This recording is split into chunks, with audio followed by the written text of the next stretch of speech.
Damai sejahtera Allah yang melampaui segala akal menyertai hati dan pikiranmu di dalam Kristus Yesus Tuhan kita. Amin. Kekasih Kristus, mari kita membaca dari kitab Nabi Yehezkiel pasal 33, diambil dari ayatnya yang ke-12 sampai 19, kemudian 30 sampai 33. Yehezkiel pasal 33 ayat 12 sampai 19 dan kemudian nanti 30 sampai 33. Mari kita membacanya secara berresponsoria. Dan engkau anak manusia, katakanlah kepada teman-temanmu sebangsa, kebenaran orang benar tidak menyelamatkan dia pada waktu ia jatuh dalam pelanggaran, dan kejahatan orang jahat tidak menyebabkan dia tersandung pada waktu ia bertobat dari kejahatannya. Dan orang benar tidak dapat hidup karena kebenarannya pada waktu ia berbuat dosa.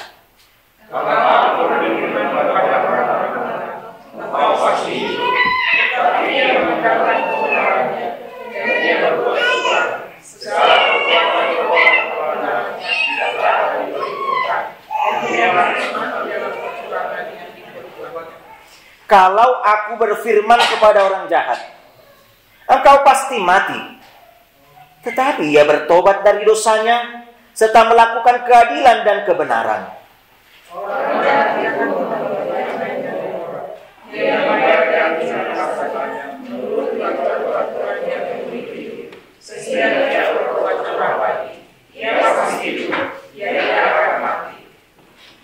semua dosa yang diperbuatnya tidak akan diingat-ingat lagi. Ia sudah melakukan keadilan dan kebenaran, maka ia pasti hidup.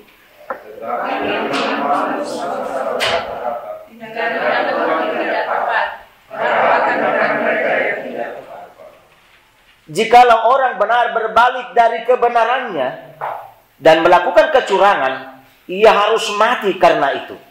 Sebaliknya, orang pasti bertobat dari kefasikannya, dan dia melakukan keadilan dan kebenaran, dia pasti hidup karena itu. 30. Dan engkau anak manusia, teman-temanmu sebangsa bercakap-cakap mengenai engkau dekat tembok-tembok dan di pintu rumah-rumah, dan berkata satu sama lain, masing-masing kepada temannya, silakan datang dan dengar apa yang difirmankan oleh Tuhan.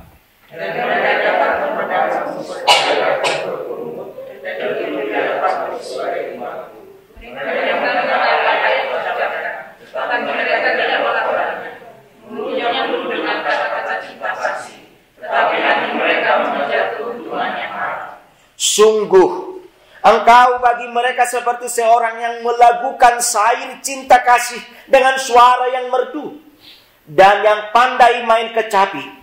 Mereka mendengar apa yang kau ucapkan, tetapi mereka sama sekali tidak melakukannya.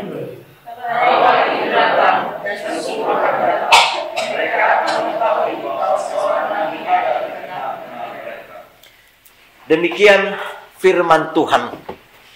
Kekasih Kristus, sangat tepat sekali bila topik pada saat ini mengajak kita untuk mengulahon hatani debata, melakukan firman Tuhan. Dan mari kita mengingat sejenak beberapa ratus tahun yang lalu. Pada tahun 1517, ketika Martin Luther menempelkan 95 dalil di pintu depan gereja daripada Saint Wittenberg di Jerman. Dalil-dalil itu mengingatkan akan apakah keselamatan. Siapakah yang berhak diselamatkan? Siapakah yang diselamatkan? Lalu Martin Luther mengambil dari apa yang dikatakan oleh Paulus dalam Rom 1 ayat 17. Justification by faith. Pembenaran oleh karena iman. Pembenaran bukan karena perbuatan. Pembenaran bukan karena kita melakukan yang baik dan yang benar dalam hal melakukannya untuk membahagiakan, memuaskan diri sendiri. Tetapi pembenaran adalah bagaimana Allah membenarkan kita, memindahkan kita, memampukan kita untuk menerima sesuatu pembaharuan atau kebaharuan. Sehingga dengan pembaharuan itu kita dibenarkan. Pembenaran bukan milik manusia. Tetapi pembenaran adalah semata-mata pemberian dan anugerah Tuhan kepada kita. Sehingga dengan rangkuman daripada 95 dalil itu, Martin Luther menegakkan 3 yang perlu kita lakukan di tengah hidup. Sola fide, hidup karena iman. Sola gratia, hidup karena kasih. Dan sola scriptura, hidup karena dihidupi oleh firman. Dan kalau kita melihat daripada keseluruhan ini, kalau Martin Luther mengambil dari Paulus, dari Roma 1 ayat 17, juga kita dapat melihat bahwa Paulus sendiri menerima kebaharuan atau pembaharuan hidup dengan sentuhan Yesus Kristus. Dengan satu perkataan, Saulus, Saulus, mengapa engkau mengejar aku? Buasa lilianmu. Kasih Kristus. Dengan demikian kita dapat melihat bahwa keselamatan itu hanya diberikan oleh Yesus Kristus. Itu dapat seperti apa yang telah dibacakan tadi waktu pengampunan dosa oleh liturgis. Karena begitu besar kasih Allah akan dunia ini, Dia memberikan anaknya yang tunggal, supaya barang siapa yang setia dan percaya kepadanya tidak akan binasa, tetapi beroleh kehidupan yang kekal. Keselamatan hanya ditawarkan oleh Yesus Kristus. Keselamatan tidak dapat kita peroleh dengan cara kita sendiri. Atau keselamatan tidak dapat kita lakukan dengan adanya materi yang banyak bagi kita. Uang kita, perhiasan kita, kesejahteraan kita. Mungkin orang yang terkaya di Colorado ini yang saya dengar adalah John Elway. Dia sudah mempunyai banyak dan ini dan itu. Tetapi, dapatkah kekayaan itu memperpanjang hidupnya atau menahan hidupnya untuk tetap senantiasa kaya dan kaya terus seterusnya, dan dia dapat bertahan di tengah kehidupan ini? Khotbah daripada Amsal Sulaiman dalam Pengkhotbah 3 ayat 1 mengingatkan kita, segala sesuatu ada waktunya. Kita masih ingat waktu kita masih di Indo, khususnya orang Batak terkagum-kagum dengan orang Batak yang kaya yang pertama sekali, yaitu T.D. Pardede. T.D. Pardede adalah orang Batak pertama yang kaya. Lalu apa yang terjadi? Apakah kekayaan Bapak T.D. Pardede dapat membawa dia sehingga dia dapat survive, bertahan di tengah kehidupan ini? Satu hal yang dapat kita lihat dari sana, ternyata kita harus melewati kehidupan ini.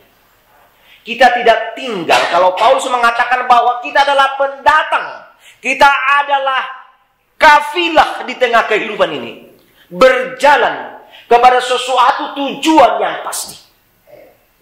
Banyak yang tertinggal di dalam kehidupan itu. Banyak yang terlena. Banyak yang tersesat. Karena disesatkan oleh kehidupan yang ada di dunia ini. Tujuan yang utama menjadi terkendala. Mungkin hilang, mungkin sirna, dan mungkin tidak tercapai. Oleh karena terpengaruh oleh hisapan, oleh kaitan, oleh ikatan daripada kehidupan dunia ini. Sehingga Martin Luther meneguhkan kembali bahwa keselamatan itu hanya jika kita dimampukan. Sebetulnya kita tidak mampu, mengingat keterbatasan kita, kekurangan kita. Tetapi kita dimampukan.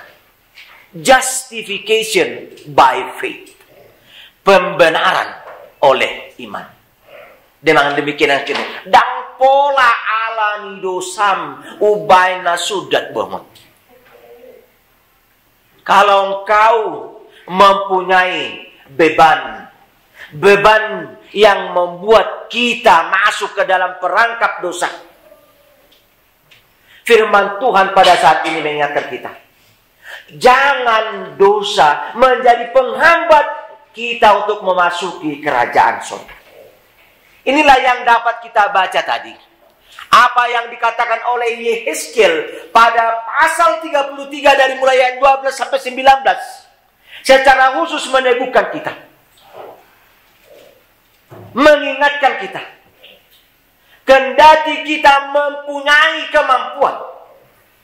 Atau kita merasa bahwa kita ada menerima berkat-berkat Tuhan. Tuhan ingatkan. Itu semuanya tidak membuat kita bisa hidup. Tetapi itu dapat kita pakai menjadi kehidupan yang berharga, bermakna, berarti bagi kita. Jika kita melihat bahwa itu adalah menjadi bagian daripada berkat-berkat di tengah kehidupan. Artinya mari kita melihat banyak orang yang melihat harta yang telah dicapainya, diraupnya, diterimanya dalam menjadi bagian jaminan bagi dirinya. Tidak. Itu tidak menjadi jaminan. Apa dikatakan Tuhan Yesus tentang seorang kaya yang membuat hartanya menjadi jaminan di tengah hidupnya? Dia mengatakan, "Sonang mahole tondiku. Bergembiralah hai jiwaku, karena engkau telah kupenuhi dengan berbagai ragam kehidupanmu untuk sampai 7 turunan." Tapi apa kata Yesus? "Hai kau orang yang bodoh, malam ini nyawamu akan kuambil. Kemana semua hartamu akan kau berikan?" Kekasih Kristus, mari kita melihat daripada firman Tuhan yang telah kita baca bersama-sama. Bahwa dikatakan pada sini, kebenaran orang benar tidak menyelamatkan dia. Orang benar tidak dapat hidup karena kebenarannya. Tetapi orang benar menjadi dibenarkan karena di dalam perilakunya, di dalam tindakannya, di dalam kelakuannya, dia menunjukkan sebagaimana apa yang dipesankan, apa yang dilakukan. Yakobus 1 ayat 22 mengatakan, menjadi pelaku firman. Itu yang pertama. Lalu yang kedua, mari kita melihat bagaimana orang fasik atau orang yang bersalah dikatakan. Kalau Allah sudah mengingatkan, mengatakan bahwa engkau akan mati, tetapi di dalam proses menuju kematiannya, dia mendapatkan suatu tanda-tanda kehidupan, yaitu pertobatan, pembaruan dirinya. Dia melihat bahwa dia tidak layak di hadapan Tuhan. Dia akan mati oleh karena dosanya. Tetapi Allah mengingatkan, "Dang pola alami dosa." Dosamu tidak menghambat engkau memasuki persekutuan dengan Tuhan. Karena Tuhan panjang sabar, Maha Pengasih. Selagi hari siang, selagi Tuhan masih memberikan kesempatan untuk berkarya untuk dia, pakailah waktu itu, pakailah hidup itu, pakailah segalanya untuk memuliakan Tuhan. Tuhan masih memberikan kesempatan. Sehingga dikatakan di sini, jika seseorang telah melakukan kesalahan dan dia sudah divonis untuk mati, tetapi ia dapat hidup bila ia sudah melakukan keadilan dan kebenaran di tengah kehidupannya. Lebih jelas ayat 18. Jikalau orang benar berbalik dari kebenarannya dan melakukan kecurangan, ia harus mati karena itu. Kalau nats ini lebih tegas lagi, artinya kita tidak boleh memegahkan kalau kita sudah masuk dalam kategori benar, kategori kuat, kategori berkuasa, kategori mampu. Hal itu semua tidak menjadi jaminan bagi kita. Karena semuanya itu adalah semata-mata pemberian dan anugerah Tuhan. Jangan pakai anugerah Tuhan untuk memberikan keuntungan bagi diri sendiri, untuk menguntungkan diri. Tetapi pakailah anugerah Tuhan menjadi bagian dalam saling membangun, saling membutuhkan. Itu artinya kalau kita lihat dari 18. Sebaliknya, kalau orang fasik bertobat dari kefasikannya dan ia melakukan keadilan dan kebenaran, ia pasti hidup karena itu. Kekasih Kristus, di tengah kehidupan ini mungkin dapat terjadi, dapat berlangsung. Terutama mungkin kita pernah mengalami seperti apa yang dinyatakan oleh ayat 17. Tetapi teman-temanmu sebangsa berkata, tindakan Tuhan tidak tepat, padahal tindakan mereka yang tidak tepat.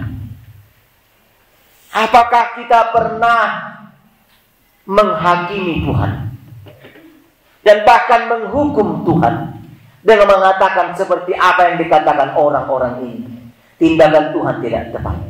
Atau mungkin ketika kita berdoa, maka jawaban pada saat yang kita butuhkan itu tidak datang, maka kita mengatakan, doaku tidak didengarkan oleh Tuhan. Kasih Kristus, mari kita berkaca daripada apa yang dikatakan oleh Yeskiel pada firman Tuhan saat ini. Kita tidak boleh menghakimi, tapi kita melihat bagaimana rancangan dan rencana Tuhan di tengah kehidupan. Pada epistel kita dapat membaca tadi panggilan untuk ikut menderita. Pertanyaan sekarang, apakah menjadi seorang pengikut Kristus harus menderita?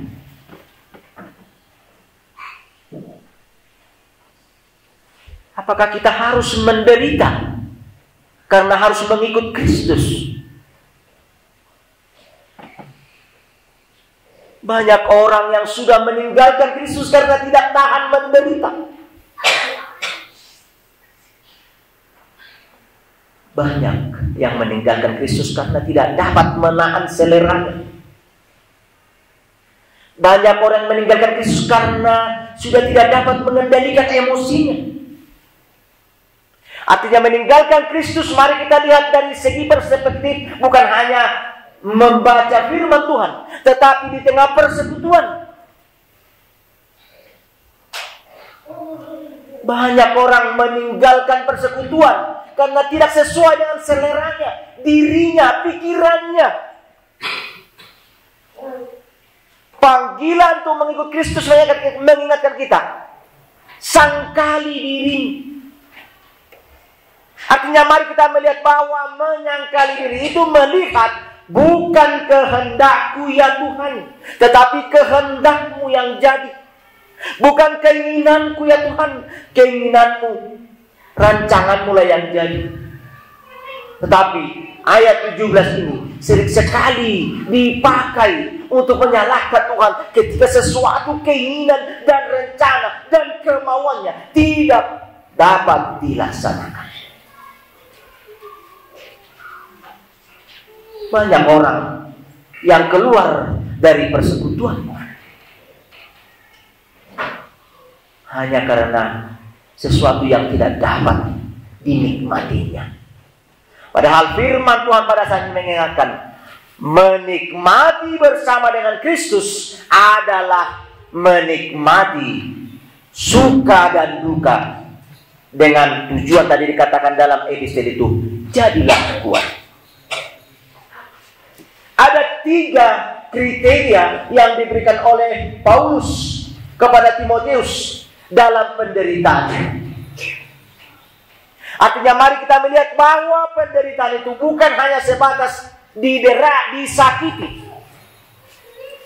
Mari kita lihat penderitaan daripada olahragawan ini.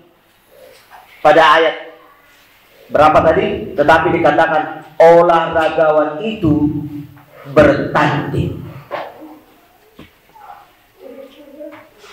Kemauan dan kemampuan olahragawan bertanding adalah ketika dia dimampukan untuk menjalani aturan-aturan yang telah ditetapkan, sehingga dia dapat dengan tekun berlatih dan kendati dia harus menyangkali dirinya.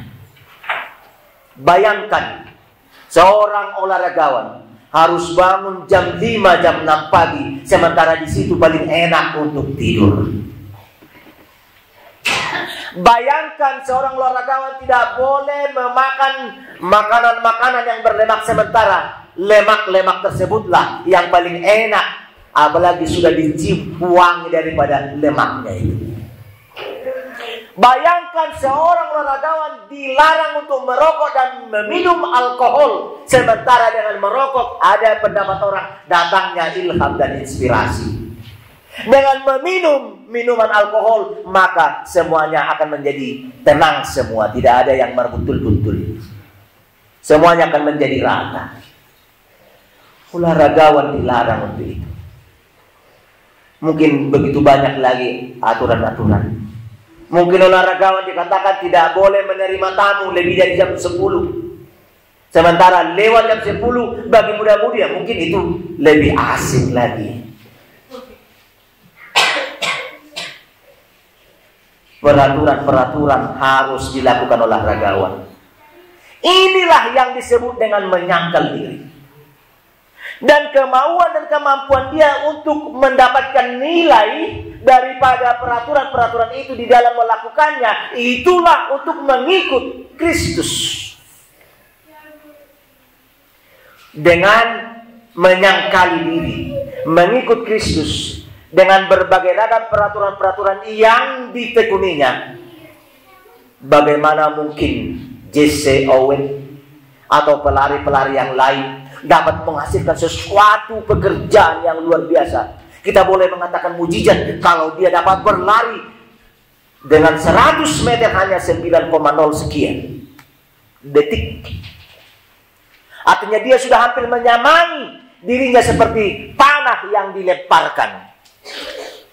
Mungkin panah sekitar 5-6 atau 7, tergantung kepada tarikannya untuk melemparkan busur itu.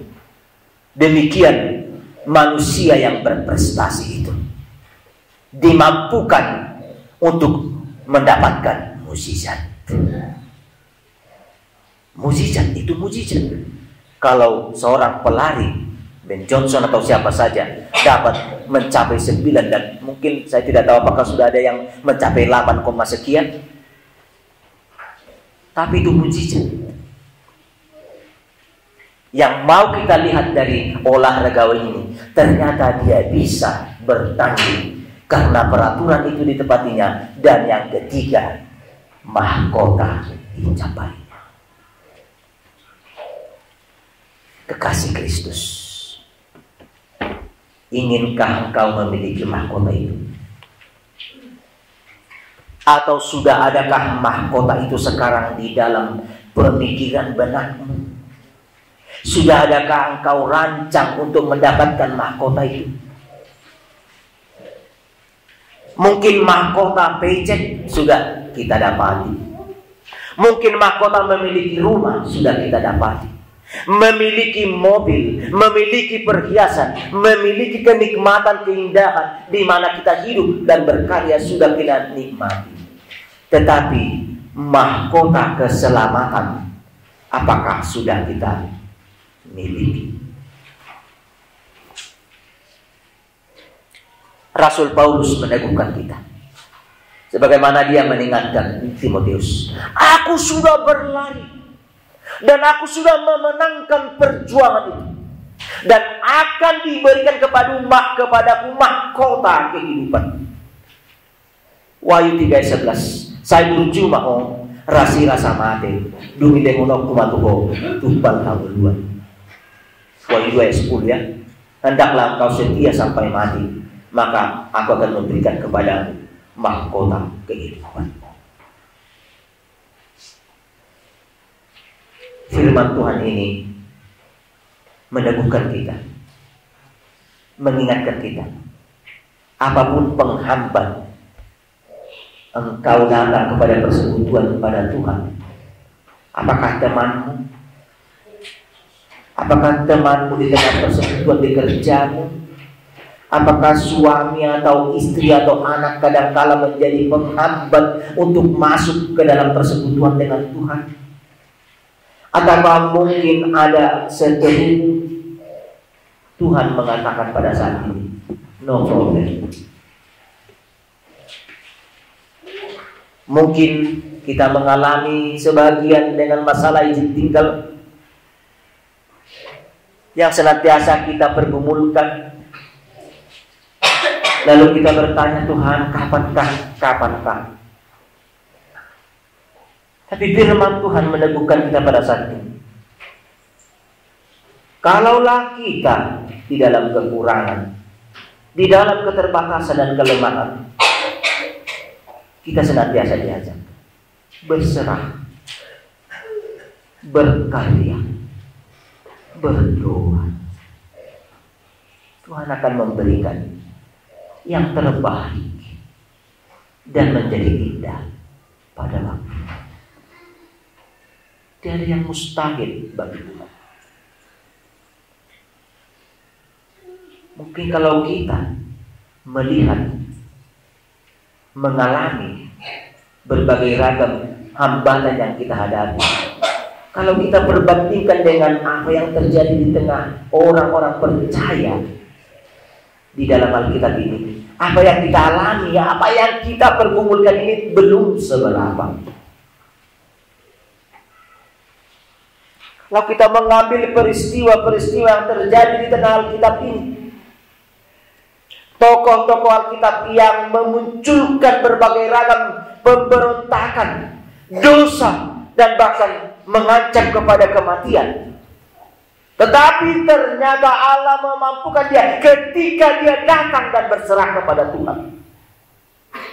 Artinya mari kita melihat bahwa penyerahan hidup kita, surrender all, itu yang terutama di tengah kehidupan kita. Ku tak dapat berjalan sendiri. Lalu apa yang dapat kita persembahkan kepada Tuhan? Ini yang diingatkan oleh Yeskiel kepada umat Israel pada saat itu. Apa yang dapat kamu berikan kepada Tuhan? Jika ternyata engkau sudah babak belur, masih dapatkah?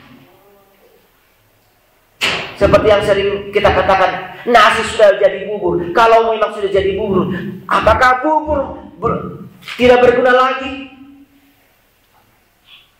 Situasi umat Israel pada saat itu sudah menjadi bubur. Artinya pemberontakan, kesalahan, meninggalkan Tuhan, mengkhianati Tuhan telah mereka lakukan. Namun Allah dengan segala kesabarannya meneguhkan, mengingatkan kembali, membongkar kembali, jangan tinggal di dalam kegelapan. Mari berbenah. Kekasih Kristus inilah dikala kita memasuki minggu reformasi, dan di tengah kita melakukan pembaharuan pada saat ini. Apa yang perlu kita perbaharui?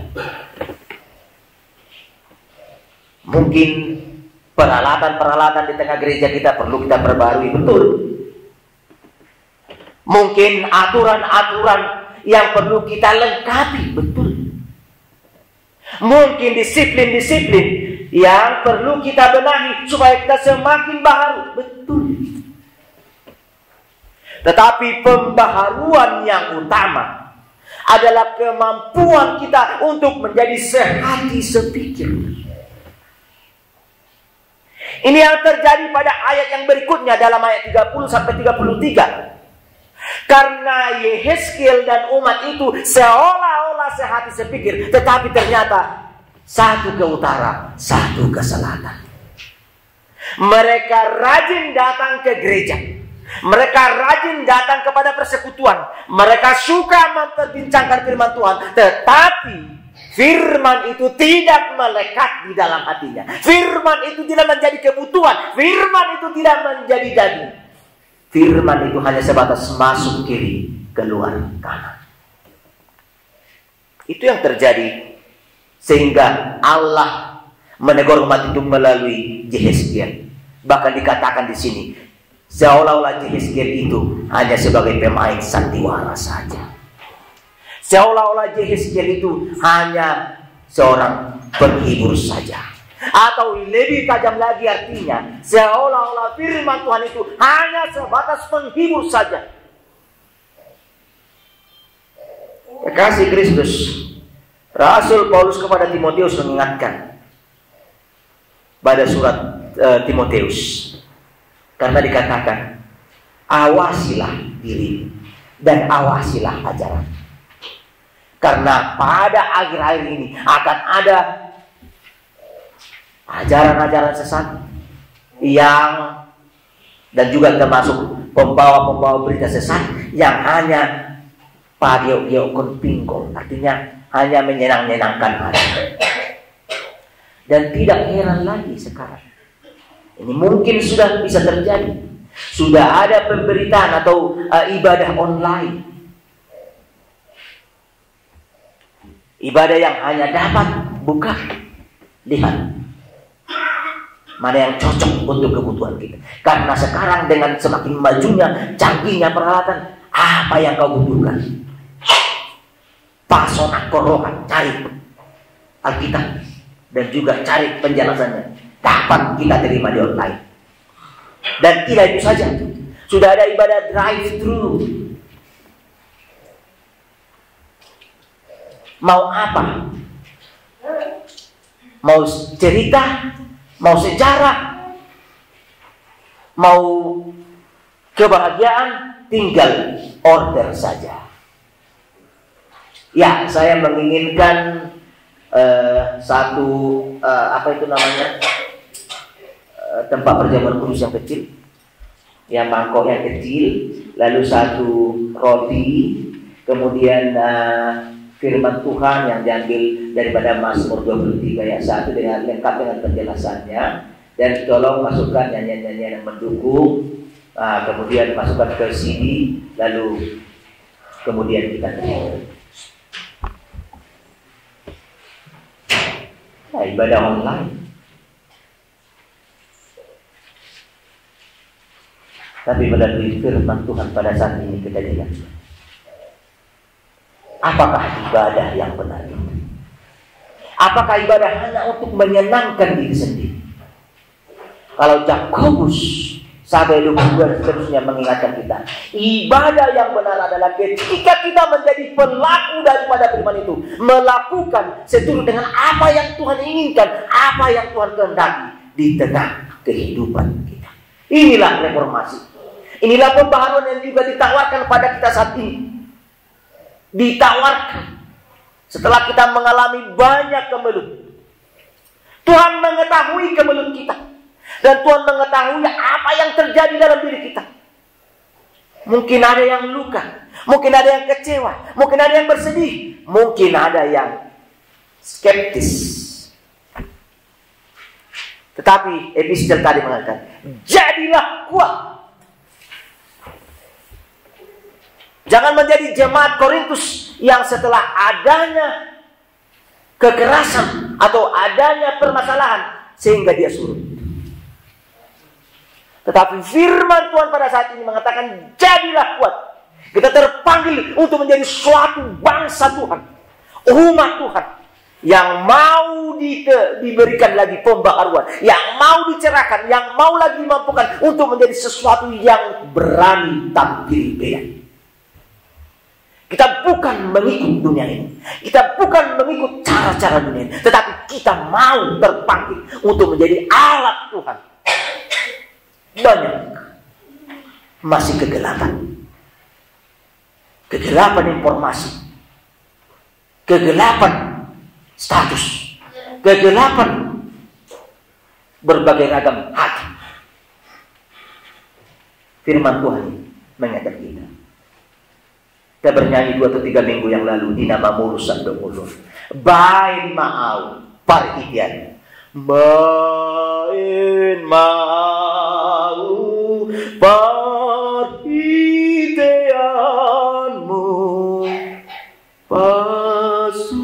Pasum mabaur mai.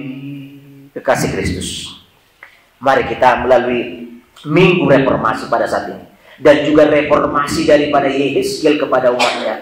Sekarang reformasi Kristus kepada kita, reformasi di tengah gereja kita pada saat ini, untuk melakukan yang baru, senantiasa yang baru. Karena sebagaimana engkau menerima berkat Tuhan yang baru, demikian kiranya kita memberikan yang terbaru bagi Tuhan.